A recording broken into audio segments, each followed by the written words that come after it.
اللہ کے رسول صلی اللہ علیہ وسلم مسجد نبی کو بنا رہے کہا کہ ابو بکر مسجد کی جگہ خریدو۔ سارے مدینہ میں حضرت صدیق اکبر نے جگہ ڈھونڈی، نہیں ملی۔ 2 یتیم بچوں کا ایک بھورا مل گیا۔ حضرت صدیق اکبر نے آ کے کہا اللہ کے رسول زمین ملی ہے لیکن یتیم بچوں کی ہے۔ حضور نے کہا پیسہ دے کر خریدو۔ ظاہر ہے اللہ کے رسول نے تو پیسہ نہیں دیا۔ حضرت صدیق اکبر نے اپنے پیسے سے مسجد نبوی کی جگہ کو خریدا، اس میں مسجد نبی کو بنایا گیا، اور پھر اس میں ریاض الجنہ ہے جس کے بارے میں اللہ کے رسول صلی اللہ علیہ وسلم نے فرمایا ما بین بیتی و منبری فہی روضۃ من ریاض الجنہ، میرے روزے اور میرے حجرے کے درمیان، حجرے عائشہ اما عائشہ کے حجرہ کے درمیان جو جگہ کا حصہ ہے وہ ریاض الجنہ ہے، وہ جنت کا ٹکڑا ہے۔ جس نے اس میں ایک مرتبہ نماز پڑھ لی کل قیامت کے دن وہ جنت میں چلا جائے گا۔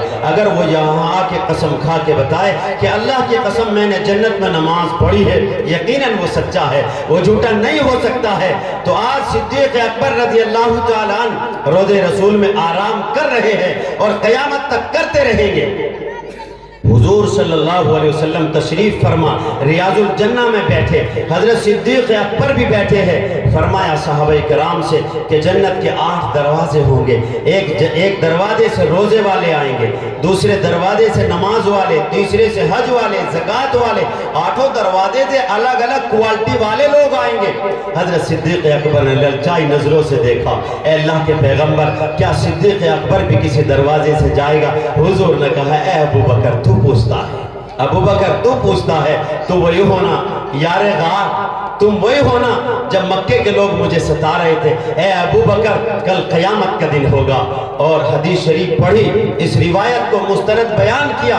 حضرت مولانا منظور نعمانی نے بھی اپنی تصنیف میں جگہ دی، معرف الحدیث میں اس کو بیان کیا، سند جید کے ساتھ لائے اور کہا یا ابا بکر انت معی علی الحوض ورفیقی فی الجنہ، ابو بکر تم حوض کوثر پر میرے ساتھ رہو گے اور جنت میں تم میرے دوست ہوگے۔ میرے عزیزوں، میرے بھائیوں، اگر حضور کے ہاتھ سے کل قیامت کے دن جام پینا چاہتے ہو، جام لینا چاہتے ہو، جسے صدیق اکبر کہیں گے حضور یہ میرا ہے، جام ملے گا۔ اگر صدیق اکبر نے ذرا چہرہ پھیر لیا جام نہیں ملے گا۔ اور صدیق اکبر جنت میں بھی ساتھ رہیں گے، دنیا میں بھی ساتھ تھے، آج روزے میں بھی ساتھ ہے، کل جنت میں بھی ساتھ رہیں گے۔ اگر جنت میں صدیق اکبر نے نظریں گھمائی تو جنت گھوم جائے گی، جگہ نظر نہیں آئے گی۔ اگر جنت کی طلب ہے تو صحابہ اکرام کا پلہ تھامنا پڑے گا، اور ان میں بھی جو پہلے صف اول کے ہے، جو خلیفہ بلا فضل ہے، حضرت صدیق اکبر سے محبت کرنا پڑے گا۔ حضرت صدیق اکبر رضی اللہ تعالیٰ عنہ کا مقام اللہ نے جگہ جگہ بیان فرمایا۔ اللہ کے رسول صلی اللہ علیہ وسلم غزوہ بدر میں تشریف فرما ہے، غزوہ بدر میں ہے، سامنے کفار کا ٹھاٹے مارتا لشکر، فوجیں کھڑی ہے، صحابہ اکرام نے بھی اپنے خیمے گاڑ دیے، حضور کا خیمہ تیار ہو گیا۔ حضور نے اپنے پہرے داروں سے کہا کوئی اندر نہ آنے پائے، مجھے اپنے اللہ سے کچھ باتیں کرنی ہے، اپنے اللہ سے کچھ کہنا ہے، ان صحابہ کو میں لے کر کے آیا ہوں، ان کے بارے میں اللہ سے کچھ باتیں کرنی ہے۔ الا ابا بکر، لیکن اگر صدیق اکبر آئے تو آنے دینا، ان کے لیے اجازت ہے۔ جب صدیق اکبر حضور کو ڈھونڈتے ہوئے آئے، پہرے داروں نے روک لیا، پوچھا صدیق اکبر نے حضور کہاں ہے؟ کہا اے ابو بکر حضور تو اللہ سے باتیں کر رہے ہیں، اندر اللہ سے باتیں چل رہی ہے۔ کیا کہا ہے میرے محبوب نے، میرے آقا نے کیا کہا ہے؟ ان پہرے دار نے کہا اے ابو بکر سب کی نمائندگی ہے، صرف آپ کو اجازت ہے، آپ ہی جا کر پوچھ لو۔ حضرت صدیق اکبر اندر گئے، جا کے دیکھا حضور سجدے میں ہے اور داڑھی مبارک تر ہے، آپ کی چادر بھیگ رہی ہے۔ آپ نے دعا کے لیے ہاتھ اٹھائے، صدیق اکبر کھڑے دیکھتے رہے۔ جب حضور نے ہاتھوں کو اٹھایا اور حضور نے چیخیں ماری اور آہ و بکا کی، حضور رو رہے، صدیق اکبر سے دیکھا نہ گیا، وہیں دامن کو چمٹ گئے، اب حضور کی چادر کو چمٹ گئے۔ یا رسول اللہ آپ سلام پھیر دیجئے، آپ دعا کو ختم کر دیجئے، اس چڑھتے سورج سے زیادہ مجھے یقین ہے کل فتح آپ کا مقدر بنے گی۔ اے اللہ کے پیغمبر، اللہ آپ کو عزت دے گا، آپ تو آخری پیغمبر ہے، آپ تو اللہ کے محبوب ہے، آپ تو نبیوں کے نبی ہے، نبیوں کے خاتم ہے۔ اللہ کے پیغمبر بس کیجئے اور دعا کو ختم کر دیجئے گا۔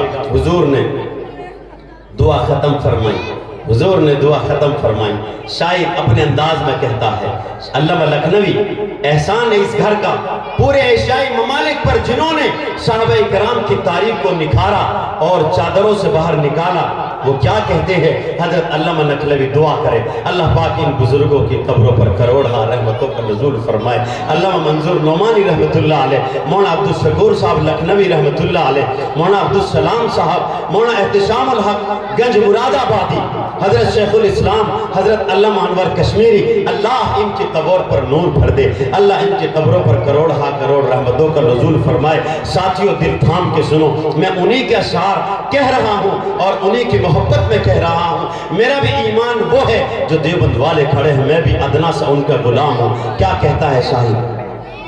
نہیں تھا 313 سے آگے تک شمار ان کا، صدیق اکبر نے حضور کا دامن پکڑے ہوئے ہیں اور کہہ رہے اللہ کے رسول بس کیجئے، بس کیجئے، کل فتح ہو جائے گی۔ صدیق اکبر چمٹے ہوئے ہیں، شاعر اپنے انداز میں نقشہ کھینچتا ہے۔ نہیں تھا 313 سے آگے تک شمار ان کا، نہیں تھا 313 سے آگے تک شمار ان کا، نہیں تھا 313 سے آگے تک شمار ان کا۔ سنا یہ ہے ان کے ساتھ تھا پروردگار ان کا، سنا یہ ہے کہ ان کے ساتھ تھا پروردگار ان کا۔ 8 گھوڑے 2 زرہے 9 شمشیریں، بدلنے آئے تھے دنیا بھر کی تقدیریں۔ 8 گھوڑے 2 زرہے 9 شمشیریں، بدلنے آئے تھے دنیا بھر کی تقدیریں۔ خدایا خدایا اگر اغیار نے ان کو جہاں سے محو کر ڈالا، خدایا اگر اغیار نے ان کو جہاں سے محو کر ڈالا، پھر قیامت تک نہیں تجھے کوئی پوجنے والا۔ یہ وہ مومن ہے، یہ وہ مومن ہے جن کی خدمت خالق کو بھائی ہے، یہ وہ مخلص ہے جن کی شان میں آیات آئی ہے۔ اللہ کے رسول صلی اللہ علیہ وسلم کھڑے ہو گئے، حضور کھڑے ہو گئے۔ اگلے دن کا منظر ساری دنیا جانتی ہے، ساری دنیا جانتی ہے کہ کس طرح سے اللہ اور اس اللہ نے اپنے رسول کو فتح دی اور کفار مکہ قید ہو کر مدینہ لائے گئے۔ اس کے بعد بھی حضور کا پیچھا نہیں چھوڑا، پیچھا کرتے کرتے مقام احد تک چلے گئے۔ احد ایک جگہ کا ایک پہاڑ ہے، 7 کلومیٹر لمبا ہے تقریباً۔ دجال بالکل احد پہاڑ کے قریب پہنچے گا، وہاں تک چلا جائے گا۔ تو جب وہاں تک چلے گئے کفار مکہ، حضور اپنے صحابہ کرام کو لے کر نکلے۔ ایک جماعت کو احد پہاڑ کی ایک پہاڑی پر بٹھایا، کہا کہ ہم کسی بھی حال میں رہے تمہیں یہاں سے نیچے نہیں آنا ہے، تمہیں یہاں سے نیچے نہیں اترنا ہے۔ صحابہ کرام جب جیت گئے، وہ صحابہ نیچے آ گئے۔ کافر پھر پلٹا، دھوکے سے پلٹا اور اس انداز سے پلٹا کہ 70 صحابہ وہیں پر شہید ہو گئے، جن میں حضور کے سگے چچا سید الشہداء حضرت حمزہ رضی اللہ تعالیٰ عنہ بھی شہید ہوئے۔ اب حضور کے صحابہ بکھر گئے، چاروں طرف ہاہاکار مچی ہوئی ہے۔ ایسے عالم میں حضور کے سامنے ایک صحابی کھڑے ہیں، حضرت طلحہ، 70 تیر ہاتھ میں لگے، چھلنی ہو گئے تیر۔ حضرت علی کھڑے ہیں، حضرت عمر کھڑے ہیں، حضرت ابو بکر نے آپ کی گولی بھر رکھی ہے، تیر حضرت صدیق اکبر کی پیٹھ پہ آ کے لگتا ہے۔ آپ علیہ السلام نے اپنے سامنے دیکھا کہ سعد ابن ابی وقاص کھڑے ہیں کہ سعد میرے قریب آ جا۔ حضرت سعد ابن ابی وقاص تیر کے بڑے ماہر آدمی تھے، ترکش بندہ ہوا ہے، تیر کمان ہاتھ میں ہے، میرے قریب ہو جا میرے صحابی۔ آج تک آپ نے روایتوں میں سنا ہوگا، فدا کا ابی و امی یا رسول اللہ، اے اللہ کے پیغمبر میرے ماں باپ آپ پر قربان، اے اللہ کے پیغمبر میرے ماں باپ آپ پر قربان۔ لیکن جب کفار للکار رہے ہیں اور تیر پر تیر برسا رہے ہیں، اللہ کے رسول نے کہا اے سعد تم تیر چلاؤ۔ یہ تیر سعد کی طرف سے نہیں، آخری پیغمبر کی طرف سے ہے۔ فدا کا ابی و امی یا سعد، فدا کا ابا و امی یا سعد، اے میرے صحابی سعد ابن ابی وقاص، تجھ پر مجھ نبی کی ماں باپ قربان ہو، تم تیر چلاؤ۔ اللہ کے رسول صلی اللہ علیہ وسلم ترکش سے تیر نکال کے دیتے، او میرے صحابی تیر چلا، آج صحابی کو حضور کہہ رہے میرے ماں باپ آپ پر قربان، میرے ماں باپ آپ پر قربان۔ حضور زخمی ہو گئے۔ اس کے بعد جب دیکھا 70 صحابہ شہید ہے، حضور کے سگے چچا شہید پڑے ہیں سن 3 ہجری میں، شوال کا مہینہ ہے۔ کچھ لوگوں نے اس کو حلوہ بٹورنے کے لیے شب برات سے جوڑ دیا، جو بالکل فرضی اور من گھڑت باتیں۔ اگر حلوے کا شوق تھا تو احد میں جن صحابہ کے دانت شہید ہوئے، حضور کے دانت شہید ہوئے، تو بھی ایک توڑ کے دے۔ اور اتنا ہی شوق ہے تو ششا عید کے روزے حضرت امام شافعی رحمت اللہ علیہ نے سنت کہا ہے، 6 روزے رکھ، شوال کی یاد میں آ، حضور کی یاد میں آ، غزوہ احد کی یاد میں آ، شہدائے بدر کی یاد کو تازہ کر، اور شوال مکرم کے مہینے میں شیر کھا، رمضان کے روزے کے بعد کھا۔ اس کا نام دیوبندیت ہے، اس کا نام اہل سنت والجماعت ہے۔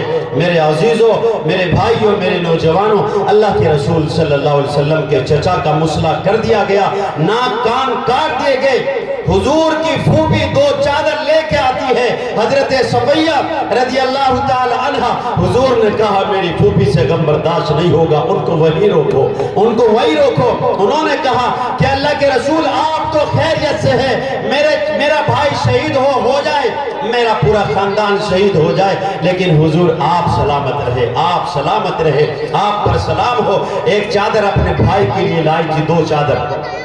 ایک انصاری صحابی شہید ہو کے پڑے ہوئے ہیں۔ حضور نے کہا پھوپھی جان ایک چادر ان کو دے دو، ایک چادر ان کو دے دو۔ وہ مصعب بن عمیر جو مکے کا بڑا مالدار تھا، بڑا مشک اور عود عطر لگاتا تھا، آج مدینہ میں پڑا ہوا ہے۔ ایک چادر ان کو دی جا رہی ہے۔ جب حضور نے ایک چادر حضرت حمزہ رضی اللہ تعالیٰ عنہ کے اوپر ڈلوائی تو وہ اتنی تنگ تھی، کبھی سر کھل جاتا، کبھی پیر کھل جاتے۔ جب حضور نے فرمایا سر ڈھانپ دو، پیروں پر اذخر نام کا ایک گھاس ملک عرب میں ہوتا ہے، اس کو ڈال دیا جائے اور تدفین لائی جائے۔ آج بھی شہدائے بدر کے نام سے باقاعدہ ایک وہاں مسجد ہے، اور جب لوگ جاتے ہیں تو سید الشہداء حضرت حمزہ رضی اللہ تعالیٰ عنہ کا مزار دور سے نظر آتا ہے، لوگ وہاں درود و سلام کا نذرانہ پیش کرتے ہیں۔ حضور نے اپنے صحابہ کرام پر وہیں درود و سلام کا نذرانہ پیش کیا۔ اللہ کے رسول صلی اللہ علیہ وسلم تڑپ گئے۔ 70 صحابہ کرام رضوان اللہ تعالی علیہ مجمعین کا چلے جانا حضور کو بڑا صدمہ لگا، لیکن جن لوگوں نے آپ پر تیر برسائے، تلواریں ماری، برچیاں ماری، حضور نے جب مکہ فتح ہوا ان کو بھی معاف کر دیا، ان کو بھی معاف کر دیا۔ جو خون کے پیاسے تھے، جو تنگ کرتے تھے، آج اللہ کے رسول صلی اللہ علیہ وسلم سن 8 ہجری میں بیت مکہ فتح کر رہے ہیں، خانہ کعبہ میں جا رہے ہیں۔ اب وہ لوگ جنہوں نے کوڑا کرکٹ ڈالا تھا، آپ کو مارا تھا، پیٹا تھا، اب مایوس اور للچائی نظروں سے دیکھ رہے ہیں ہمارا کیا ہوگا، کیا بنے گا۔ حضرت ابو سفیان رضی اللہ تعالی عنہ آپ سے جا کے راستے میں مل لیے، ایمان لے آئے تھے، فتح مکہ سے پہلے ہی ایمان لے آئے تھے۔ کہا یا رسول اللہ میرے لیے کچھ کر دیجئے۔ حضور نے کہا جا ابو سفیان جو تیرے گھر میں داخل ہو جائے اس کو بھی امن ہے، اس کو بھی امن ہے۔ اچھا حضور نے ایسا کیوں کیا؟ حضور نے ایسا کیوں کیا؟ اس لیے کیا، ایک نمبر پر تو حضور کے سسر ہے حضرت ابو سفیان، ام حبیبہ کے والد ہے حضرت امیر معاویہ رضی اللہ تعالی عنہ کے بہنوئی ہے۔ حضرت امیر معاویہ رضی اللہ تعالی عنہ حضور کے سگے سالے ہیں۔ ایک بار جب مکہ میں کفار مکہ ظلم و ستم کر رہے تھے، 2 مرتبہ حضور کو ابو سفیان نے کفر کی حالت میں اپنے گھر میں پناہ دی ہے۔ اٹھاؤ اصح السیر، اٹھاؤ البدایہ والنہایہ، اٹھاؤ ابن خلدون، اٹھاؤ تاریخ کی بڑی بڑی معتبر کتابیں۔ ابو سفیان نے 2 مرتبہ کفر کی حالت میں میرے پیغمبر کو اپنے گھر میں پناہ دی ہے۔ اور کیسے عالم میں حضور کا نکاح ہوا؟ شاہ حبشہ ساری دنیا جانتی ہے، کروڑوں سلام اس پر۔ حضور نے جس کی نماز غائبہ نہ پڑھی، اور کیوں نہ پڑھتے، جب صحابہ کو ستایا جا رہا تھا حضور نے کہا تم ملک حبشہ چلے جاؤ۔ ام حبیبہ بھی ابو سفیان کی بیٹی ابھی ایمان نہیں لائی، یہ بھی ملک حبشہ چلی گئی، ان کا شوہر وہاں نصرانی ہو گیا۔ انہوں نے کسی بھی طریقے سے بادشاہ تک اپنی پیغام پہنچایا کہ میں تو بیوہ ہو گئی، میرا انتظام کر دیا جائے۔ شاہ حبشہ نے کہا میرا مشورہ ہے تم محمد عربی صلی اللہ علیہ وسلم سے نکاح کر لو۔ انہوں نے رات میں خواب دیکھا کہ کوئی چاند ہے جو میری گود میں اتر رہا ہے۔ انہوں نے خواب بتایا، بیان کیا، تو معبرین نے کہا کوئی عام عورت یہ خواب نہیں دیکھ سکتی، یہ تو نبی کی کوئی بیوی دیکھ سکتی ہے۔ اگلے دن شاہ حبشہ کے دربار میں حضور نہیں ہے، حضور موجود نہیں ہے۔ حضور کا نکاح شاہ حبشہ پڑھا رہے، 1000 دینار کے بعوض پڑھایا جا رہا ہے۔ شاہ حبشہ بھی ایمان نہیں لایا، لیکن حضور کا نکاح پڑھا رہا ہے۔ اور حضور کا نکاح پڑھاتے ہوئے کچھ لوگوں نے کہا مسلمانوں کے یہاں تو ولیمہ بھی ہوتا ہے۔ شاہ حبشہ نے ولیمے کی دعوت کا اہتمام کیا اور صحابہ کو بلایا اس کے اندر، اور باقاعدہ ام حبیبہ کے ساتھ میں کچھ تحفے اور تحائف لے کر حضور کی خدمت میں بھیجے۔ اب شاہ حبشہ کا انتقال ہو گیا۔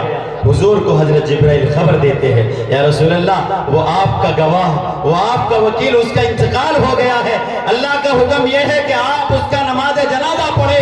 مسجد نبی میں شاہ حبشہ کے جنازے کو لایا جاتا ہے، حضور اس کا نماز جنازہ پڑھتے ہیں۔ فرشتے لے کر کے آتے ہیں۔